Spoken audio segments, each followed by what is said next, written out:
શિક્ષકોને હેરાનગતિ થતી હોવાનો દાવો કરાયો છે। દીકરાના લગ્ન હોવા છતાંય એફઆઈઆરની કામગીરી માટે દબાણ કરાયાનો શિક્ષિકાનો આરોપ છે। શિક્ષિકા શીતલ પટેલે જલાલપુર તાલુકા કચેરીએ બોલાવ્યાનો આક્ષેપ કર્યો। શિક્ષિકાના આક્ષેપોને સંબંધિત અધિકારીઓએ નકારી કાઢ્યા। દીકરાના લગ્ન પ્રસંગમાં રજા આપી જ હોવાનો અધિકારીઓનો દાવો છે। શિક્ષિકા શીતલ પટેલ કામગીરીમાં ગલ્લાતલ્લા કરતા હોવાથી કચેરીએ બોલાવ્યા હતા તેમ જણાવ્યું। શિક્ષિકાએ બહાના બતાવી 600 જેટલા ફોર્મ જમા નથી કરાવ્યા તેવું પણ અધિકારીઓનું કહેવું છે। અને આજ મુદ્દે સંવાદદાતા રાકેશ ફોન લાઈન પર છે। રાકેશ, એક તરફ બીએલઓની કામગીરી અને તેના કારણે કેટલાય શિક્ષકોના મોત નિપજ્યા છે, કેટલાય લોકોની તબિયત લથડી રહી છે, પરંતુ એની વચ્ચે નવસારીમાં બીએલઓની કામગીરી કરતા શિક્ષિકાએ એક દાવો કર્યો છે કે તેમને રજા પણ નથી મળી રહી। બીજી તરફ અધિકારી એમની સામે આક્ષેપ કરી રહ્યા છે। શું વધુ જાણકારી?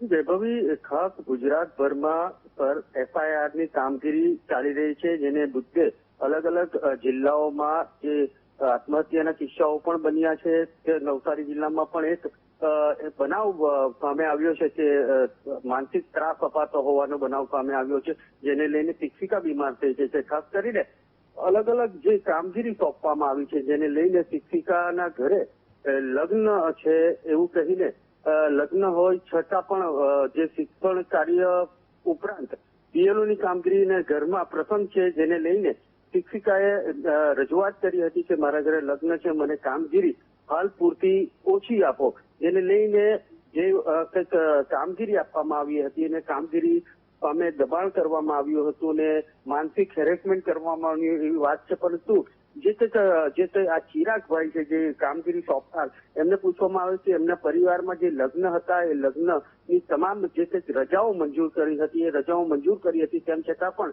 આ જે શિક્ષિકા છે, શિક્ષિકાનું જે કંઈક વર્તન હતું એ વર્તન યોગ્ય ન હતું એવું પણ જાણવા મળ્યું છે। પરંતુ આ શિક્ષિકા હાલ જે હેરેસમેન્ટના કારણે હોસ્પિટલ ભેગી થઈ ગઈ છે, કારણ કે એમને ચક્કર આવ્યા હતા અને અલગ અલગ જે કંઈક બીમારીઓ છે, બીમારીને લઈને હોસ્પિટલમાં દાખલ થવાનો વારો આવ્યો છે।